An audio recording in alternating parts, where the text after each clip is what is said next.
Halo guys, kembali lagi bersama gue Fadil dari Suka IT. Kalau ngomongin soal GPU AMD yang satu ini, yaitu si RX 6500 XT, semua pasti setuju nih kalau GPU ini sangat tidak cocok bagi para pengguna yang ingin melakukan content creation karena nihilnya hardware encoder pada GPU ini.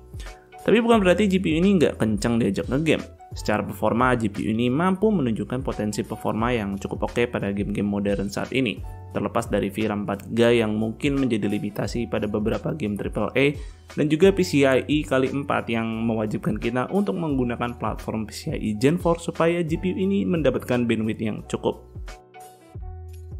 GPU RX 6500 XT yang gue pakai tes tadi merupakan milik Asus dengan seri TUF-nya, dan Asus sendiri bisa gue bilang sih niat banget ya mengasih cooling ke GPU kelas entry seperti ini. Dan berkat cooling yang kayak gini, Asus pun pede memberikan factory overclock pada GPU RX 6500 XT ini, sehingga bisa punya clock speed mencapai 2,9 GHz pada saat bermain game, dan tentunya clock speed ini sedikit lebih tinggi dari spesifikasi yang AMD berikan. Gaming RGB pun juga diberikan untuk menambah estetik yang bisa sync dengan software Aura Sync milik Asus. Ya pokoknya sih bisa dibilang Asus lumayan niat lah ngasih fitur ke GPU kelas entry seperti ini. Nah, kembali membicarakan nihilnya hardware encoder pada RX 6500 XT. Apakah betul kita harus benar-benar menghindari GPU ini jika kita pengguna yang melakukan content creation dan suka ngegame di sela-sela kegiatan?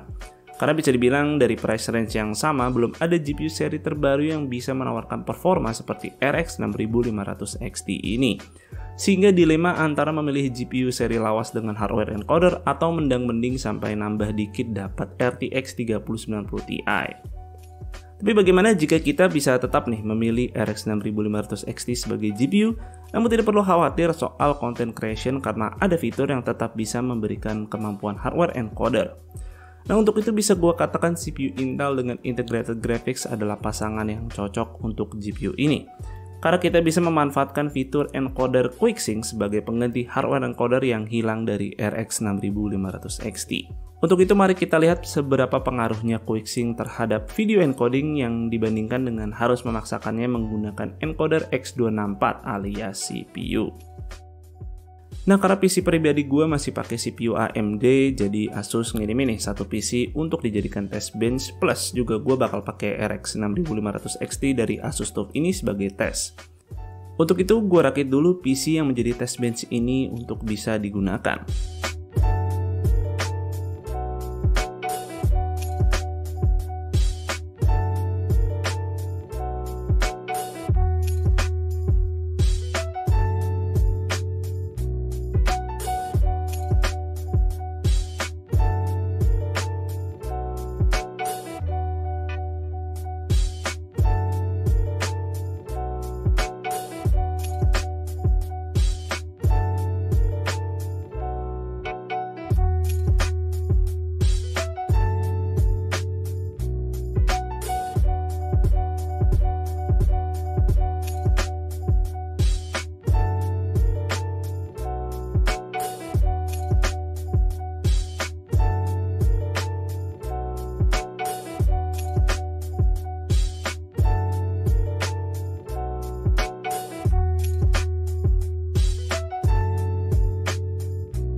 Dan PC-nya pun jadi, dan kalau kalian penasaran berikut spek lengkap PC-nya.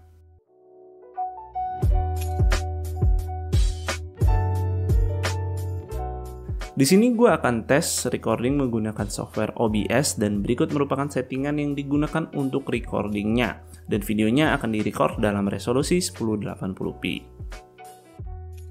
Sedikit notes di sini, secara default jika CPU Intel kita memiliki integrated graphics maka akan secara default terdisable jika kita memasang GPU discrete.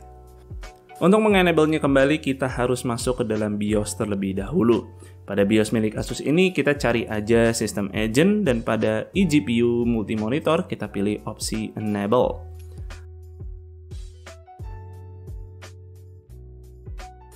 Dan saat kembali booting, kita tinggal install aja driver GPU milik Intel. Kemudian kita bisa memastikan lagi setelah driver terinstall apakah pada device manager GPU Intel UHD sudah terdeteksi atau belum. Jika sudah terbaca, maka kita bisa memanfaatkan encoder QuickSync milik integrated graphics ini. Oke, untuk game pertama ada Cyberpunk 2077 dan ya terlihat nggak ada bedanya sih. Keduanya menunjukkan hasil recording yang mulus dan average FPS-nya saat gameplay juga beda tipis. Ya mungkin karena Core i5 12600K sudah terlalu kencang, apalagi terbantu dengan adanya e-core sehingga penggunaan QuickSync sendiri sepertinya tidak memberikan efek yang signifikan.